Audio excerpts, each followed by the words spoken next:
예, 성경 봉독하도록 하겠습니다. 히브리서 10장 23절 말씀입니다. 또 약속하신 이는 미쁘시니 우리가 믿는 도리의 소망을 움직이지 말며 굳게 잡고. 아멘. 이 시간 강사 소개 말씀드리도록 하겠습니다. 오늘 강사로 오신 박재은 목사님은 총신대학교 신학과 총신대학교 신학대학원을 졸업하시고 미국 칼빈 신학교에서 기독론 주제로 석사학위를 받으셨고 칼빈 신학교에서 구원론 주제로 박사학위를 받으셨습니다. 현재는 총신대학교 신학과 신학과장으로 섬기시며 후학을 양성하는 일에 힘쓰시고 계시고 대전 세로남교회에서 협동목사로 섬기고 계십니다. 합동총회의 신앙을 살리고 신학교와 교회 현장 사이의 괴리감을 최소화시키기 위해서 애쓰시는 강사 목사님, 귀하신 분이 오셨는데요. 나오실 때 큰 박수로 환영해 주시면 감사하겠습니다.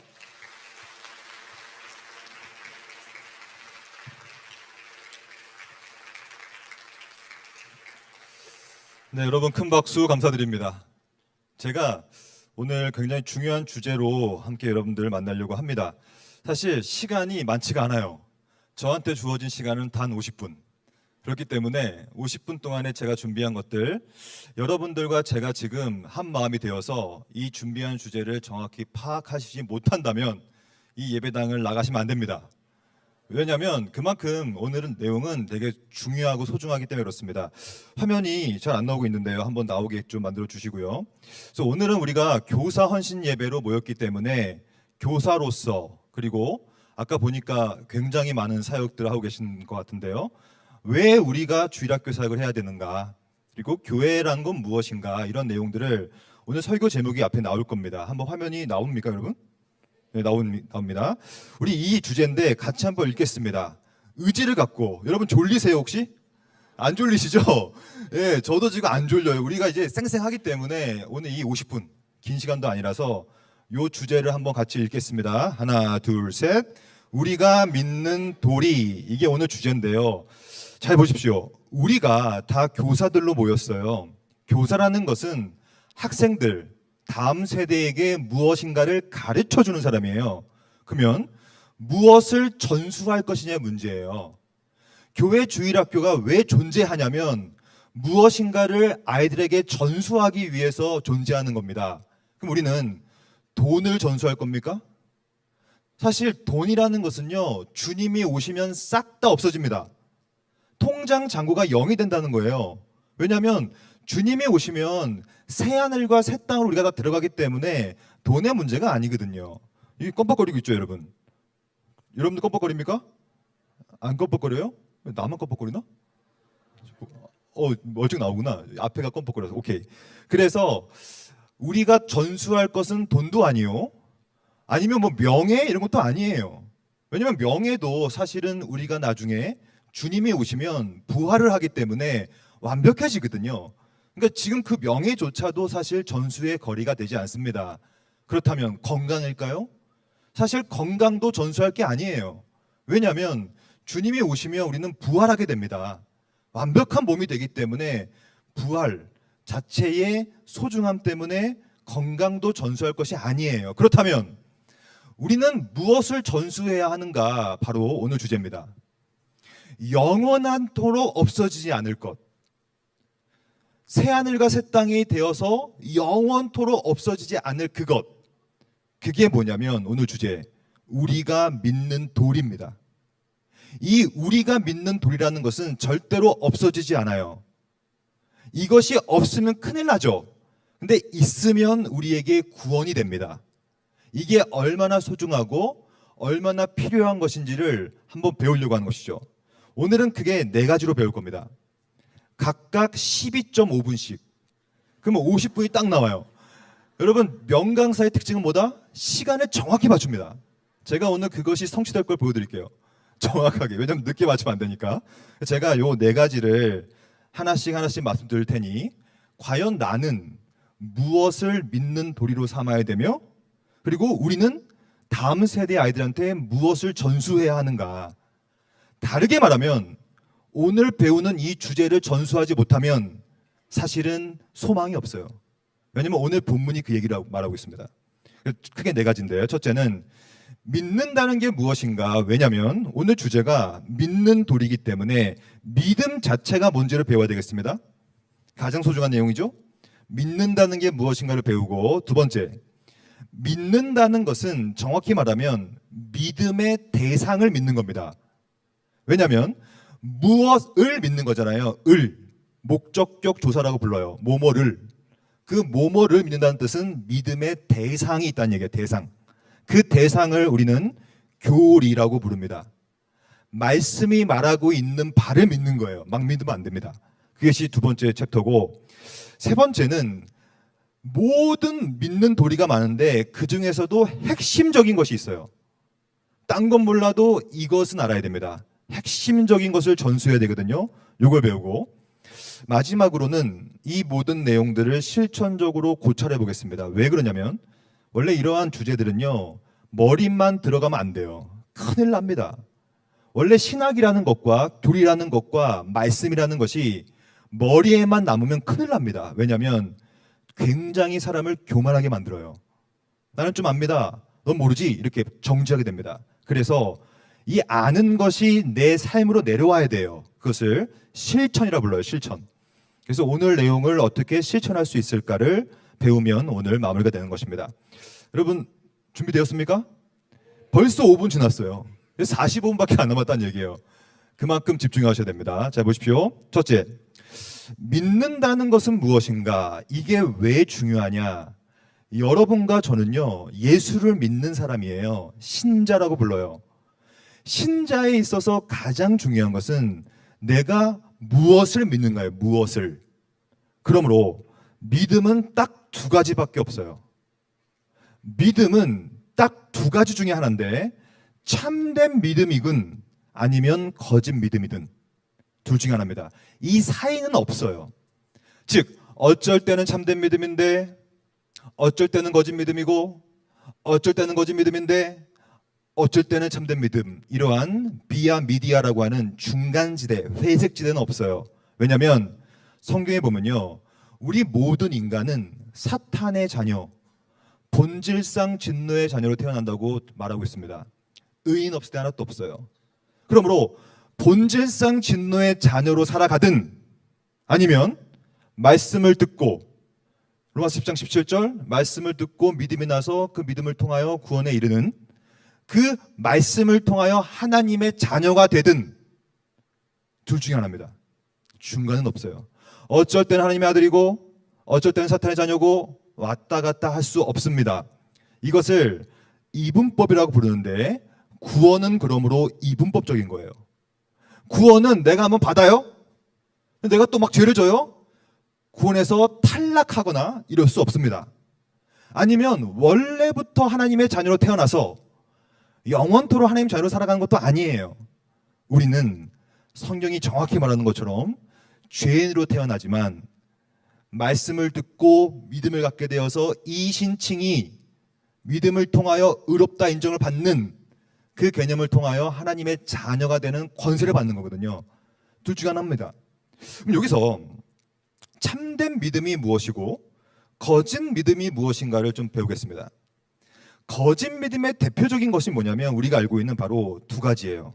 첫째, 이단. 여러분들은 이단과 사이비를 구별할 수 있어야 됩니다. 사실 JMS, 이재록 이러한 사람들은 이단이 아니에요. 사입입니다. 왜냐하면 이단의 특징은 뭐냐면 성경을 잘못 해석하면 이단이 됩니다. 그래서 교회 역사 속에서 이단이 되게 많았어요. 왜냐하면 성경을 잘못 해석해 버렸으니까. 그래서 성경을 잘못 해석하면 잘못된 교리가 나와요. 즉 정리하자면 이단은 뭐냐면 성경을 잘못 해석함을 통하여 잘못된 교리를 갖고 있는 사람들이 이단인 거예요. 근데 JMS나 이런 이재록 같은 사람들은요, 이단이 아니에요. 이 사람들은 성경에 근거하여 뭔가를 하지 않습니다. 그냥 자기 멋대로 하는 거예요. 자기 멋대로. 교리가 없어요. 믿음의 대상도 없어요. 그냥 돈을 한번 착복하거나 성적으로 착취를 해버리거나 이러한 전혀 다른 생각을 가진 사람들이 사입이라 부릅니다. 이거 다 거짓 믿음이죠. 그러면 거짓 믿음을 분석해 보겠습니다. 그게 세 가지예요. 첫째, 거짓 믿음의 핵심은 뭐냐면 모르고 믿으면 거짓 믿음입니다. 꼭 기억하세요. 이것을 맹목이라 불러요. 맹목. 제가 오늘 이것을 꼭 강조할 겁니다. 즉, 믿음은 뭐냐면 아는 것이에요. 따라해 봅시다. 믿음은 아는 것이다. 왜 믿음은 아는 것일까요? 저는 오늘 화성에 왔어요. 제가 이 자리에서 밖에 나가면요, 처음 만나는 화성 사람을 만나겠죠. 그러면 저는 그 사람을 믿을 수 있어요, 없어요? 제가 처음 만나는 사람을 믿을 수 있습니까, 없습니까? 절대 못 믿어요. 왜 못 믿어요? 모르니까 못 믿는 거예요. 근데 저는 아까 우리 찬양 인도하시는 목사님, 김현수 목사님이시죠? 맞죠? 저는 김현수 목사님을 잘 압니다. 왜냐, 이번 학기에 제 과목을 들었으니까. 그래서 저와 함께 공부했거든요. 저는 김현수 목사님을 알기 때문에 제 이 소중한 노트북을 김현수 목사님한테 맡길 수 있을까 없을까요? 맡겨도 되나 모르겠네. 그러나 이 소중한 이 노트북, 이거 제 모든 강의가 다 들어가 있는 이 노트북을 저는 김현수 목사님께 맡길 수 있습니다. 믿으니까. 왜 믿어요? 그분을 아니까 믿는 거예요. 여러분들은 예수를 믿어요. 신자입니다. 근데 뼈아픈 말씀 드릴까요? 예수님을 제대로 모르는데 믿는다? 죄송한 얘기지만 거짓 믿음입니다. 예수님이 누군지 몰라요. 말씀이 뭔지 몰라요. 하나님이 뭔지 모르고, 교회가 뭔지 모르고, 구원이 뭔지 모르고, 죄가 뭔지 몰라요. 근데 믿는데 그것은 거짓 믿음입니다. 모르면 믿을 수가 없는 거예요. 그것을 맹목적 신앙이라고 불러요. 참된 신앙의 반대가 거짓 믿음인데, 거짓 믿음의 가장 중요한 특징은 뭐냐면 모르고 믿습니다. 여러분, JMS 이거 나는 신이다 보시면요, 피해자들이 다 뭐라고 하시는지 아십니까? 저는 그 사람이 그런 사람인지 몰랐어요 라고 얘기해요. 몰랐는데 믿는 거예요. 그것을 맹목적 신앙이라고 부르는 거예요. 두 번째, 맹목적 신앙을 좀 고상한 말로 표현하면 반이성주의라고 부를 수 있어요. 알지도 못하고 이해도 안 가는데 믿는 것, 반이성이죠. 그래서 아무것도 모르는데 시키는 대로 하는 것, 그것을 율법주의라고 합니다. 왜 하는지도 몰라요. 내가 왜 찬양하고 왜 예배드리고 왜 신앙생활도 모른 채 막 강요해서 시키는 것, 이게 다 율법주의입니다. 거짓 믿음의 특성이에요. 교회는 2000년의 역사가 있습니다. 수없이 많은 이단과 수없이 많은 사이비들이 가득해요. 그 모든 사람들이 했던 건 뭐냐면 다 뭘 자꾸 알라 그래. 무턱대고 믿어. 그냥 나만 따라와. 그냥 우리 교회만 따라와. 여러분, 한 목사님과 한 교회와 한 개인을 믿어서는 안 돼요. 그럼 믿음의 대상이 될 수 없는 거거든요. 좀 더 배울 겁니다. 유일한 믿음의 대상은 그리스도밖에 없기 때문에. 그래서 이 거짓 믿음의 특성을 잘 파악하시고, 이 거짓 믿음과 반대가 뭐냐, 이게 참된 믿음이라는 거예요. 참된 믿음의 시작은 그러므로 아는 것에서 시작돼요. 왜냐하면 모르는데 어떻게 믿어요? 알아야 믿죠. 그러므로 합리라는 것은 뭐냐면 알매 근거하는 거예요. 알고 나서 믿고, 그것을 어디에 근거하냐면 바른 지식에 근거해야 합니다. 우리 신앙생활이 왜 이렇게 힘드냐면, 왜 신앙생활을 30년, 40년 했음에도 불구하고 열매가 없냐면 다 이 이유입니다. 생각보다 내가 말씀을 모르고 있으며, 생각보다 내가 예수님과 그리스도라는 분과 또한 하나님과 성령 하나님이 누군지를 생각보다 우리가 얕게 알고 있는 거예요. 얕게 알수록 우리의 신앙은 얕아질 수밖에 없습니다. 왜냐하면 알아야 그것을 믿죠. 굳건히 알고 강하게 알아야 강하게 믿죠. 저는요, 사실 지금 제일 제가 신뢰하는 사람이 누군지 아십니까? 누구겠어요, 여러분? 사람 중에 누구겠습니까? 제 아내. 이것을 우리 아내가 들어야 되는데. 저는 제 아내와 지금 결혼 17년 차인데요. 오래됐죠? 저는 제 아내를 누구보다도 깊이 알고 있어요. 제 아내도 저를 깊이 알고 있죠. 그렇기 때문에 강하게 알면 알수록 그 사람을 사랑하게 되고 그 사람을 믿게 되는 거거든요. 원래 아는 것만큼 믿어지는 거거든요. 마찬가지입니다. 참된 믿음은 뭐라면 바른 지식에 근거한 것만 참된 믿음입니다. 그리고 놀랍게도 바른 지식에 근거하면요, 어떤 일이 벌어지냐면 드디어 열매가 나와요. 왜 그런지 말씀드릴게요. 지식은 반드시 우리의 감정에 영향을 미칩니다. 이것을 뭐라고 하냐면 전이라고 그래요. 전인, whole person, 전인 개념. 지식이죠. 정, 감정이죠. 의지예요. 즉 알면 아는 만큼 감정이 올라와요. 사랑하게 되죠. 너무나 깊게 사랑하면요, 가만히 있을 수가 없습니다. 여기 혹시 연애하는 분 있습니까? 연애하는 분? 연애하는 분들 중에 남자친구, 여자친구가 말로만 사랑한다고 헤어지시기 바랍니다. 그런 사람이 어디 있어요? 말로만 사랑하는 게 어디 있습니까? 그건 진짜 사랑이 아니에요. 진짜 사랑해봐요. 같이 얘기하고 싶고 있고 싶고 놀러 가고 싶고 뭐라도 하고 싶지. 그게 사랑 아니에요? 사랑은 반드시 우리의 의지에 영향을 미치게 되어 있어요. 그 말은 뭐냐면 하나님을 알아보십시오. 하나님의 그 광대하심과 그의 십자가의 사랑과 그의 무한하시고 자비와 긍휼이 많으신 그분을 한번 진짜 알아보세요. 그러면 그분을 사랑하지 않을 수가 없어요. 그분을 깊게 사랑해 보잖아요. 그러면 가만히 있을 수가 없어요. 이 일을 가장 강력히 한 사람이 누굽니까? 순교자입니다. 여러분, 순교자는 왜 자기 목숨을 바칠까요? 저는 그 어떤 사람들보다 순교자는 하나님을 깊이 알았다고 믿습니다. 너무 깊이 아니까 하나님을 사랑한 거예요. 진짜 사랑한 거예요. 너무 사랑하기 때문에 자기의 목숨을 바쳐버립니다. 그만큼 행위, 즉 성화라는 것은 행위를 말해요. 행위. 참된 믿음은 반드시 열매를 만들어냅니다. 행함이 없는 믿음은 죽은 믿음이다. 나무가 있네, 열매가 없네, 찍어서 불에 던져버려라. 너희의 열매로 너희 나무를 알 것이다. 다 무슨 말입니까? 참된 믿음이 주는 행위를 말하는 것이죠. 정리하겠습니다. 그럼 믿는 게 뭐냐? 믿는다는 것은 그러므로 믿음의 대상을 아는 것이에요. 그리고 오늘 우리 주제처럼 믿음의 도리, 우리가 아는 그 대상을 우리 자녀들에게 전수하는 거예요. 우리가 그걸 믿었어. 너도 그걸 믿어야 돼. 그 믿음의 도리를 가르치는 것이 교사의 역할이죠. 그러면 어떤 식으로 교사 하는가? 두 번째, 우리가 믿는 도리는 그러므로 우리가 믿어야 되는 대상을 말하는 것인데, 오늘 본문을 좀 해석해 보겠습니다. 오늘 본문은 짧은데요. 또 약속하신 이는 미쁘시니, 우리가 믿는 도리의 소망라고 얘기하고 있어요. 그것을 움직이지 말며 굳게 잡고, 지금은 우리가 믿는 도리의 소망을 해석하겠습니다. 이 해석은 뭐냐면, 우리가 소망이 있는 이유는, 유일한 이유는 우리가 믿음의 대상이 있을 때만 가능한 거예요. 반대로 말하면 내 삶이 흔들리고 내 삶에 소망이 없고 내 삶이 자꾸 망가지고 왜곡되고, 여러분 예수를 오래 믿어도 삶이 그렇게 막 풀리지 않잖아요.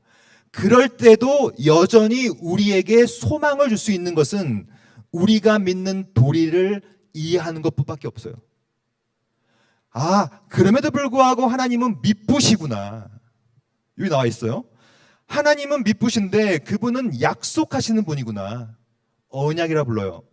그분이 언약적으로 우리를 끝까지 사랑하시는구나 라고 하는 믿음의 도리에 대한 소망은, 다르게 번역하면 더 hope인데 we profess한 거예요. 즉 번역하면 내가 고백하는 그 소망, 그게 뭐냐? 그게 바로 오늘 주제인 교리입니다. 교리라는 것은 그러므로 어려운 게 아니에요. 교리라는 것은 조직신학을 전공한 저 같은 사람만 하는 게 아니에요. 우리 모두다.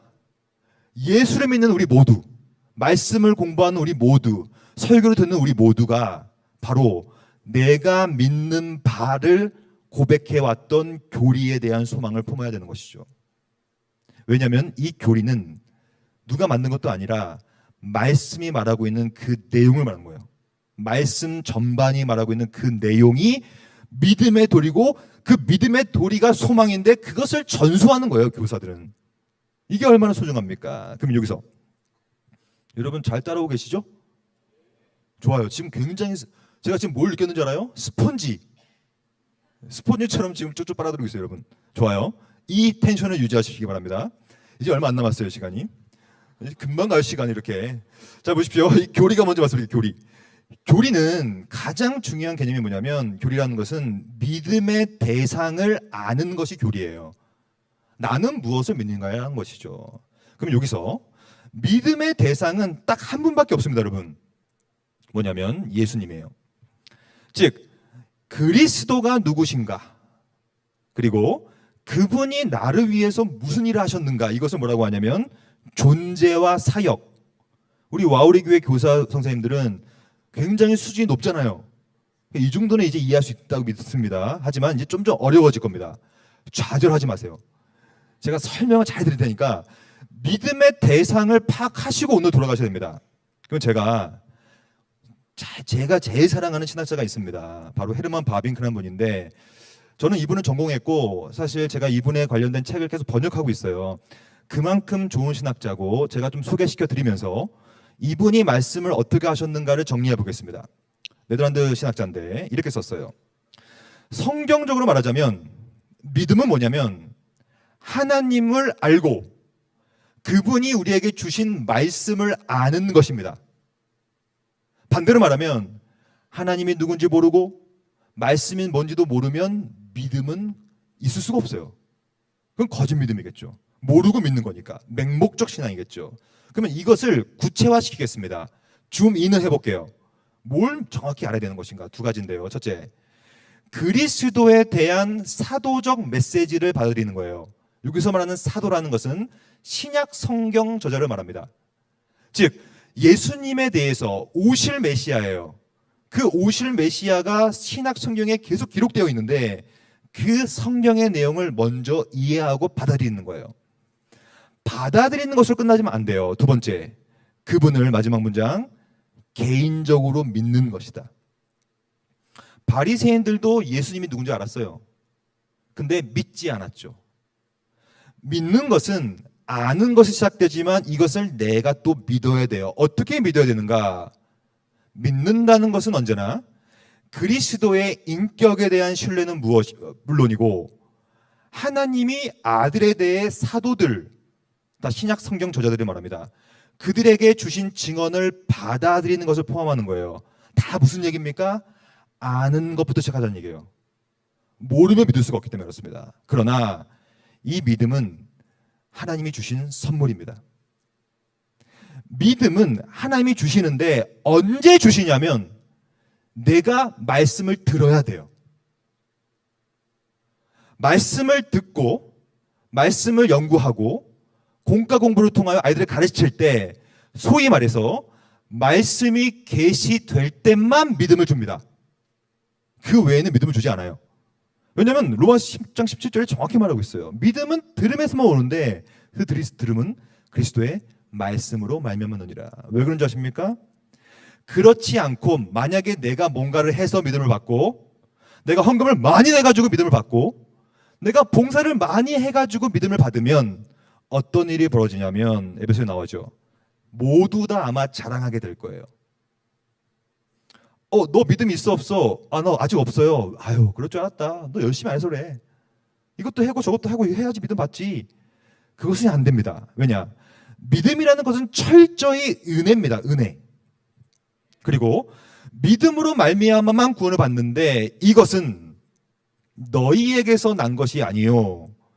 하나님이 주시는 선물인데 행위에서 난 것은 아니며, 왜냐? 만약에 내가 뭐 잘해가지고 받으면 누구든지 아마 자랑하게 될 거예요. 철저히 선물인데 그 선물의 통로는 뭐냐? 바로 암입니다. 암. 말씀을 알아야, 들어야 믿음이 나는 거예요. 그래서 세 가지 말씀드릴게요. 믿음이라는 것은 본질적으로 봤을 때 첫째, 시작이 지식이에요. 그거 기억하세요. 모르면 믿을 수가 없으니까. 뭘 알아야 되냐? 첫째, 존재와 사유를 했어요. 이거에 대해서 바빙크가 아주 좋은 말을 남겼어요. 바빙크는 원래 아주 촌철살인이거든요. 이렇게 썼습니다. 역사적 지식이 믿음에 앞서고 지식과 신뢰는 함께 간다.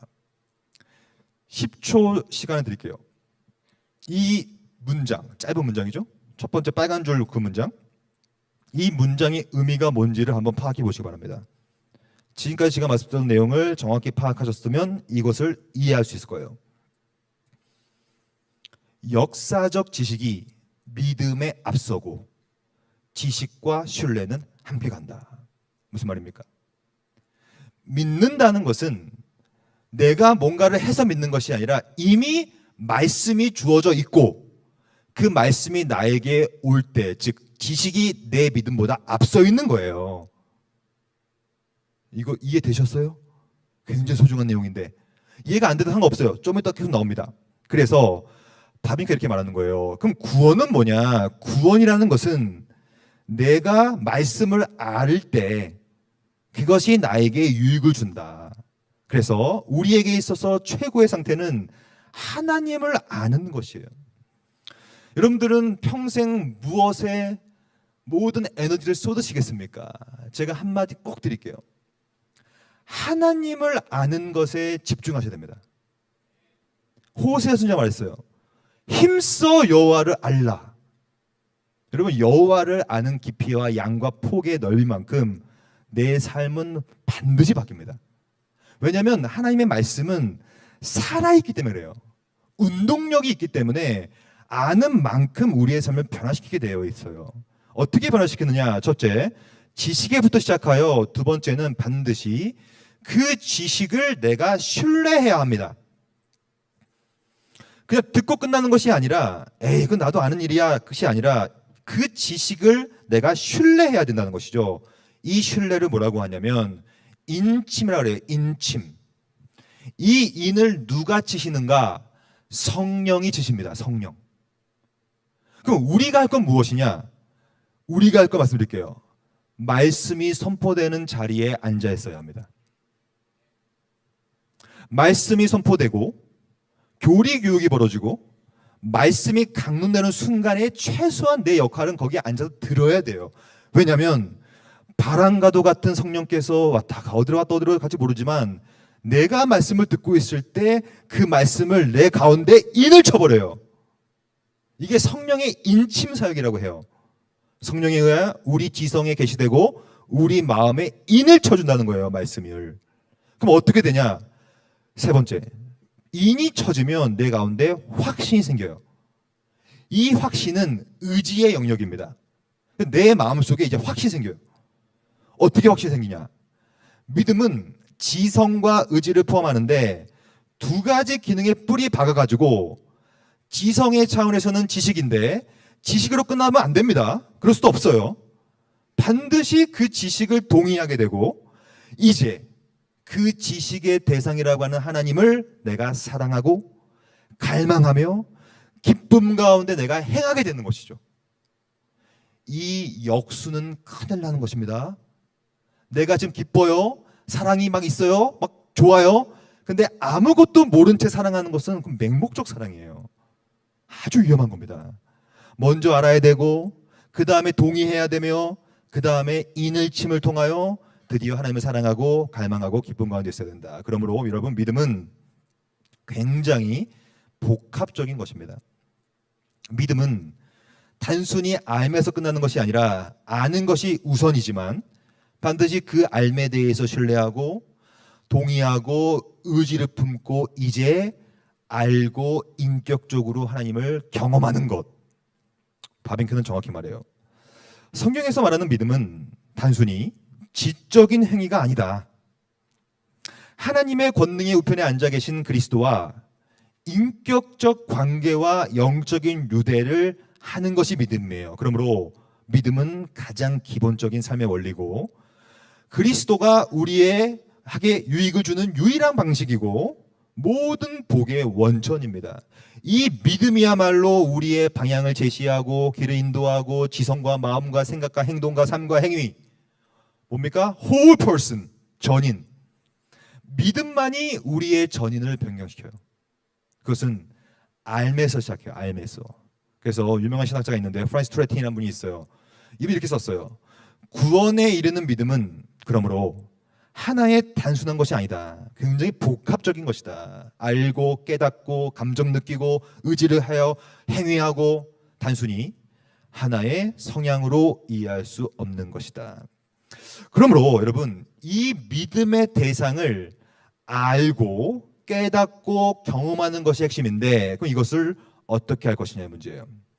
그러면 세 번째, 우리가 믿는 도리 핵심적인 것을 좀 파악해 보겠습니다. 왜 교리가 필요한가? 교리는 크게 세 가지의 역할을 갖고 있다고 생각해요. 첫째는 관점, 삶을 바라보는 관점, 내 앞에 벌어지는 모든 일들을 바라보는 관점입니다. 그리고 내 삶에 벌어지는 모든 것에 대한 방향성을 설정해줘요. 그래서 내 삶을 바꿔요. 왜냐? 교리는 말씀에서부터 오기 때문에 그렇습니다. 그래서 교리라는 안경을 끼면요, 원래는 희미했는데 드디어 선명하게 보여요. 왜 내 삶 속에 이런 일이 하나님의 뜻이 파악될 수 있어요? 말씀을 통하여, 교리 작업을 통하여. 이것을 어떻게 체계적으로 할 수 있는가? 바로 교회 역사 속에서는요, 이 작업을 2000년을 해왔었습니다. 이게 이제 제 전공인데, 조직신화라는 게 있어요. 여러분 무서워하지 마세요. 조폭 생각나죠, 자꾸. 조직하니까. 그런 게 아니라, 조직이라는 것은 뭐냐면 체계라는 뜻이에요. 체계, systematic, 체계적이라는 뜻이에요. 하나님의 말씀은 중구난방이 아닙니다. 하나님의 말씀은 굉장히 체계적이에요. 왜냐? 하나님 자신이 질서가 있으시고 규모가 있으신 분이기 때문에 중구난방으로 하지 않습니다. 성경을 쫙 보다 보면 총 7개 정도의 큰 덩어리가 나와요. 이것을 체계적으로 컴프리헨스하게, 즉 포괄적으로 동시에 굉장히 스페시픽하게 구체적으로 보는 작업이 조직신화라는 거예요. 저만 하는 것이 아니라 여러분 교사들도 이 작업을 해야 합니다. 하나씩 볼게요. 이 하나하나가 굉장히 소중한데, 왜냐하면 이건 순서가 있기 때문에 그렇습니다. 성경은 모든 교리는 시작이 서론이에요. 서론. 서론은 뭐라고 부르냐면 성경론, 계시론이라고도 불러요. 가장 소중한 신학입니다. 이건 뭐냐면 우리 삶과 관점과 방향성이 성경에 근거해야만 한다는 뜻이에요. 만약에 성경에 근거하지 않다면 과감히 버릴 용기가 있어야 됩니다. 그것을 개혁이라 불러요. 개혁. 개혁의 기준은 뭐냐면 오로지 성경밖에 없어요. 여러분들 삶을 바꾸고 싶으십니까? 성경에 비추어서 계속 개혁하시면 됩니다. 그것을 우리는 뭐라고 부르냐면 계시, 의존, 사색. 계시, 말씀이라는 뜻이고요. 거기에 내 삶을 의존시켜서 거기서 묵상하는 삶. 그럼 어떤 일이 벌어지지 아십니까? 이건 다 이어져 있거든요. 내 삶의 시작을 성경으로 둔다면 이제 무엇이 드러나게 되냐면 두 번째라고 하는 신론이 드러나요. 신론. 이건 뭐냐면 여러분들이 만약에 공부를 많이 해요. 신학책도 읽고 막 성경도 읽고 막 설교도 듣고, 이런 사람의 특징이 뭐냐면 잘못 배우면 이제 하나님이 드러나는 것이 아니라 내가 드러나기 시작해요. 그런 사람 너무나 많아요. 열심히 공부하고 더 열심히 막 그냥 책도 보고 하는데 하나님이 드러나지 않고 자기가 드러나요. 그럼 교만한 사람이 얼마나 많은지 몰라요. 하지만 진짜 신학이라는 것은, 교리라는 것은 성경에 근거하면 반드시 두 번째라고 하는 하나님이 드러나게 돼요. 하나님. 그분이 누구냐? 그분은 삼위일체 하나님이시며, 뭐 삼위일체 자체도 한 학기 주제이기 때문에 오늘은 아예 뺍니다. 시간 없으니까. 하나님은 반드시 삼위일체로만 인식돼야 됩니다, 여러분. 성부, 성자, 성령으로. 그리고 하나님의 하시는 일들을 우리가 파악하게 되죠. 정리하자면 여기 적혀 있어요. 내적 사역은 하나님의 예정, 외적 사역은 하나님의 창조, 섭리, 구원을 말하는데요. 다 하나님의 뜻이고 하나님의 일이라는 거예요. 성경을 읽고 성경에 근거하는 삶을 살다 보면 이제 내 삶 속에서 하나님이 드러나게 됩니다. 내가 하는 생각이 하나님의 생각과 같아지고, 내 시선이 하나님의 시선과 같이 맞춰지며 싱크로나이징 되는 거예요. 동기화되는 것이죠. 그것이 바른 교리예요. 그렇지 않고 교리를 잘못 배우면요, 이제 내가 드러납니다. 이제 세 번째, 하나님이 드러나면 어떤 일이 벌어지냐면 이제 내가 얼마나 죄인인가가 느껴져요. 혹시 여러분들 가운데 나는 죄인이 아닙니다라는 분이 있으세요? 그분의 특징은 뭐냐면 아직 하나님을 만나지 못했기 때문에 그래요. 하나님을 만나지 못한 사람의 특징은 자기가 죄인이 아니라고 고백합니다. 잘 보십시오. 성경을 제대로 읽다 보면 하나님이 드러나고 하나님이 드러난 결과는 뭐냐면 내가 죄인임을 깨닫게 돼요. 마치 베드로처럼 예수님께서 베드로야 저기다가 그물을 던졌어요. 하나님을 만났어요. 말씀을 경험했어요. 엄청난 물고기 잡습니다. 엄청난 물고기를 잡은 베드로가 어떻게 했습니까? 주님께 달려갔어요. 무릎 꿇었어요. 첫 소리 뭐였어요? 주여, 나는 죄인으로소이다. 나를 떠나소서. 말씀과 오늘 배운 서론, 말씀과 두 번째 하나님을 만난 사람의 특징은 뭐냐면 나는 죄인으로소이다. 나를 떠나소서라고 고백하죠.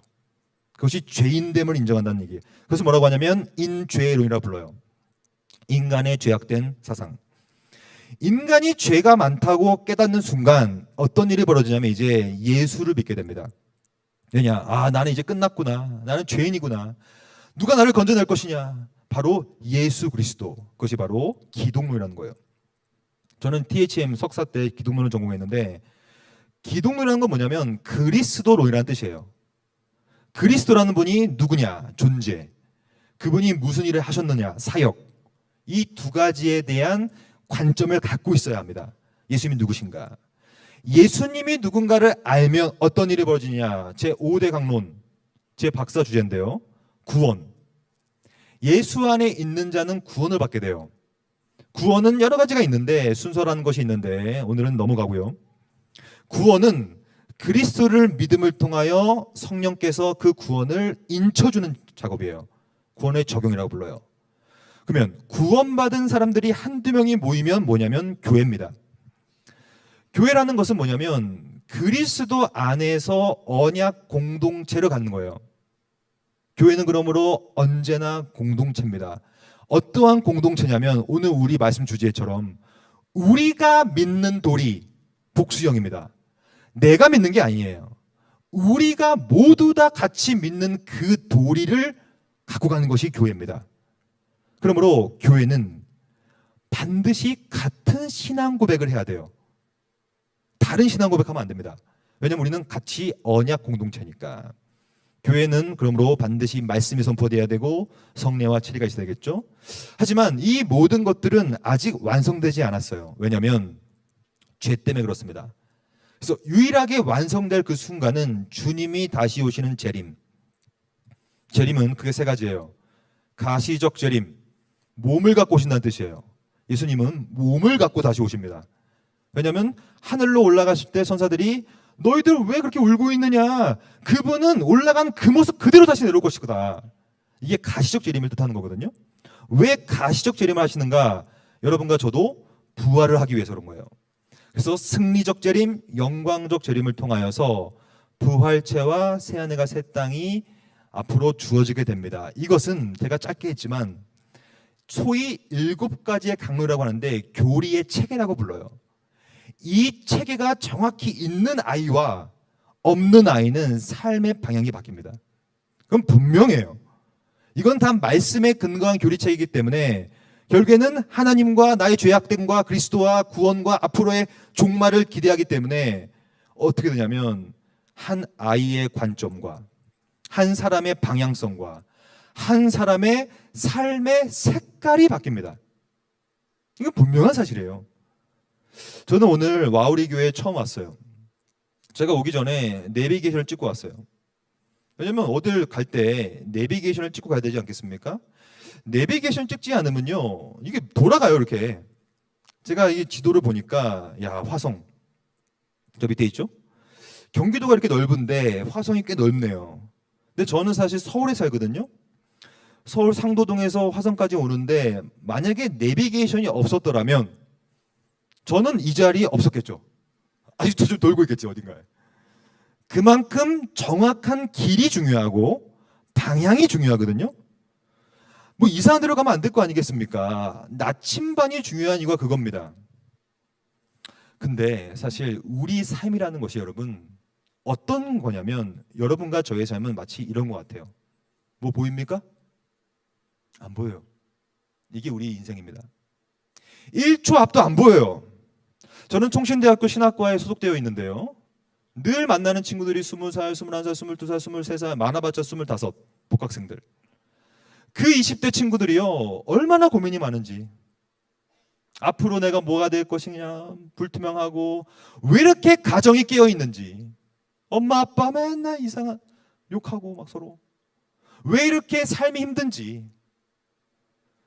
마치 이 화면처럼 거무튀튀해요. 앞이 안 보여요. 이거 어떻게 할 겁니까 이거? 한국은 더 이상 마약 청정 국가가 아니에요. 우리 자녀들은 이제 마약과는 무관하지 않아요. 마약은 더 깊게 들어올 거예요. 어떻게 할 것입니까? 팬데믹, 코로나 더 큰 게 올 것입니다. 분명한 사실이에요. 어떻게 할 겁니까? 이 컴컴한 인생과 우리의 삶의 여정, 우리야 뭐 이제 죽으면 끝이지만 우리 아이들 어떻게 할 겁니까? 저는 이 어두운 세상 속에 살고 있는 우리 모두에게 필요한 것은 뭐다? 바로 빛이다. 뭔가 이 컴컴한 길에서의 내비게이션이 필요한 거예요. 나침반이 필요해요. 어디로 갈 것이냐가 필요한 것이죠. 그 어디로 갈까의 방향성을 바로 교리가 역할을 감당합니다. 아, 그럼에도 불구하고 그분이 하나님이시지, 하나님은 그런 분이지라고 하는 방향, 하나님이 뜻이 있으시겠지라고 하는 하나님의 작정을 묵상하는 생각, 아무리 힘들어도 주님이 다시 오시면 내 삶이 부활하겠지라고 하는 소망, 그런 것들은요 말씀에 근거한 교리가 그 역할을 감당하는 것입니다. 마지막, 여러분 많이 돌아왔어요. 이제 거의 끝났습니다. 곧 끝나니까 여러분 괜찮아요? 곧 끝납니다. 지금까지 배운 내용들을 저는 좀 이렇게 적용하고 맞추려고 합니다. 사실 우리 인생이라는 것이 마치 저는 이런 것 같다고 생각해요. 거대한 파도. 아프죠. 이 파도를 만나면요 이제 곧 이 배는 침몰합니다. 그러면 우리 삶이 이렇게 흔들리고 있는데 얼마든지 교회 밖을 나가면 수없이 많은 골리앗들이 가득한데 이거 어떻게 할 겁니까 이거? 근데 오늘 본문을 다시 볼까요? 오늘 본문은 정확히 이런 말을 쓰고 있어요. 또 약속하신 이는 미쁘신데, 우리가 배웠던 실론 다 포함되는 거죠. 하나님이 누구신가? 우리가 믿는 도리의 소망을 이제 뭐 하냐면 움직이지 말며, 즉 without wavering이라는 것은 뭐냐면 흔들리지 않는다는 뜻이에요. 움직이지 않는다는 것은 부동이 아니라 아무리 움직여도 흔들림이 없다는 뜻이거든요. 어차피 우리 인생은 이렇게 파도 만납니다. 이거 우리 아이들은 더 큰 파도로 만나게 될 거예요. 여러분과 제가 경험한 파도보다 더 악독한 파도로 만나게 될 겁니다. 그것이 바로 포스트 모던이라는 거예요. 근대 후근대 사상. 이거 어떻게 할 겁니까 우리 아이들? 이거는 정확히 말하고 있는데 우리가 믿는 도리의 소망을 가지고서 흔들지 말라는 얘기예요. 아무리 파도가 쳐도 여전히 나에게 약속하신 이는 미쁘시다라고 하는 그 도리, 그걸로 흔들리지 않는 거거든요. 두 번째, 사실은 우리 인생은 이렇게 폭망하고 있습니다. 이거 지진인데요. 여러분 지진 생각해 보세요. 저도 미국에서 유학할 때 지진을 경험해 봤는데 지진이 얼마나 무서운지 몰라요 여러분. 제가 그때 강진 한 3.8인가 4.6인가 정도를 경험해 봤는데요. 와 진짜 모든 게 다 흔들려요. 그냥 끝나요. 그냥 죽는 거야 그냥. 이게 마치 우리의 인생 아니겠습니까? 점점점 이단과 사이비가 급습하고 있죠. 어떻게 할 것입니까? 두 번째 실천은 굳게 잡아야 합니다. 그럼 뭘 굳게 잡는 거예요? 이 굳게 잡음의 대상은 뭘까요? 우리가 믿는 도리예요. 하나님이 누구신가? 이렇게 흔들리는 곳에서도 하나님의 뜻이 무엇인가를 굳게 잡는 거예요. 이거밖에 없어요 여러분. 이것을 어떻게 하냐? 카테코라고 하는 hold fast 한 거예요. 아주 굳건히 잡는 거예요. 이걸 잡지 못하면 흔들릴 것이고 무너질 것이고 세상은 끝장나겠죠. 저는 마지막으로 그럼 우리는 어떻게 살아야 할까요? 저는 이 식물을 볼까요? 네, 보십시오. 저는 이러한 식물을 보면요 너무 놀라운 것 같아요. 이 식물이라는 것은 왜 이렇게 자랄까요? 왜 자랄까요? 여러분, 자라는 이유는 생명이 있기 때문에 그렇습니다. 생명이 있으면요 어떤 일이 벌어지는지 아십니까? 지진이 나도 잡초는 자라요. 왜냐? 생명이 있으니까. 아무리 흔들려도, 아무리 파도가 쳐도 생명력 있는 존재만 살아남게 돼요. 왜냐하면 파도가 지나면 살아있게 되는 거니까. 그러면 이 생명은 뭘까요? 무엇이 하루금 우리의 씨앗을 자라게 만들까요? 그것이 바로 살아서 운동력 있고 우리의 심령과 골수와 심령을 다 찔러 쪼개기까지 하는 그 말씀, 그리고 그 말씀을 시스템매틱하게 체계적으로 요약 정리한 우리가 믿는 도리, 교리, 그것에 근권이 있을 때 드디어 생명이 자라게 되는 거예요. 그래서 열매가 나오는 거예요. 그래서 나무가 커가는 것이죠. 그래서 거기에 이방 신들, 이방 족속들이 거기에 깃드느니라. 말씀을 정리합니다. 저는 여러분들에게 당부드리고 싶은 말이 하나 있어요. 뭐냐면 죽어 있는 자는 누굴 살릴 수가 없습니다. 불가능해요. 죽음은 죽음만 남습니다. 저희 집에 가면요 거실에 보면 조화가 많아요. 조화가 지금 몇 년째 거기 있어요. 자라지를 않아. 똑같아 진짜. 3년 전이나 3년 후나 30년 후가 돼도 걔는 똑같을 거야 아마. 왜냐? 죽어 있으니까. 죽음은 죽음만 낳습니다. 하지만 생명은 반드시 움직여요. 이 움직임. 이 보십시오. 이 씨앗이 자라니까 지금 이 밑에 있는 흙을 움직이고 있어서 올라가잖아요. 이렇게 움직이잖아요. 그러면 여러분들이 할 건 무엇입니까? 우리가 할 것은 살아있는 말씀이라고 하는 우리가 믿는 도리를 뿌리는 거예요. 이걸 뿌려야 합니다. 근데 이거는 뿌리는 것만 우리의 역할이고 그 다음은 신경 쓰지 마세요. 그것을 자라나게 하시는 이는 누구다? 하나님이시다. 교회 문제가 무엇입니까? 주일학교 문제가 무엇입니까? 우리가 이것도 심지 않았던 거예요. 뿌리지 않았던 거예요. 뿌려야 합니다. 그래서 저는 여러분들에게 오늘 배운 내용들을 그냥 알고 끝나는 것이 아니라 이제 우리가 믿는 도리라고 하는 말씀과 교리 체계를 정확히 알고 그 살아있는 씨앗을 아이들한테 뿌리라. 뿌리면 때가 참에 하나님께서 자라나게 하실 것이다. 그래서 그 생명력이 있는 살아있는 생명의 공동체가 우리 와우리 교회의 주일학교가 되기를 간절히 소원합니다. 기도하겠습니다. 하나님 감사합니다. 우리는 다 교사라는 직분으로 부르심을 받았습니다. 교사는 다른 것을 하는 것이 아니라 우리가 믿는 그 도리를 전수하는 사람들입니다.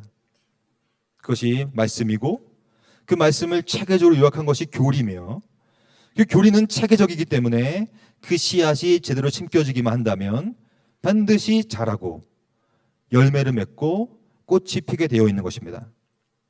이 자리에 모이는 모든 교사들 먼저 말씀을 깊이 알게 하시고 교리를 더 많이 공부하게 하셔서 그것을 잘 뿌림을 통하여 많은 아이들이 생명력 있는 그런 귀한 나무들로 성장할 수 있도록 우리를 사용하여 주시옵소서. 우리 모두가 오늘 지정의 뭔가를 배웠다면 감정으로 느끼게 하시고 그 감정대로 행하는 그래서 죽은 믿음이 아니라 살아있는 믿음을 가지고 귀한 교사가 될 수 있도록 인도하여 주시옵소서. 이 모든 말씀 예수님 이름으로 기도드립니다. 아멘.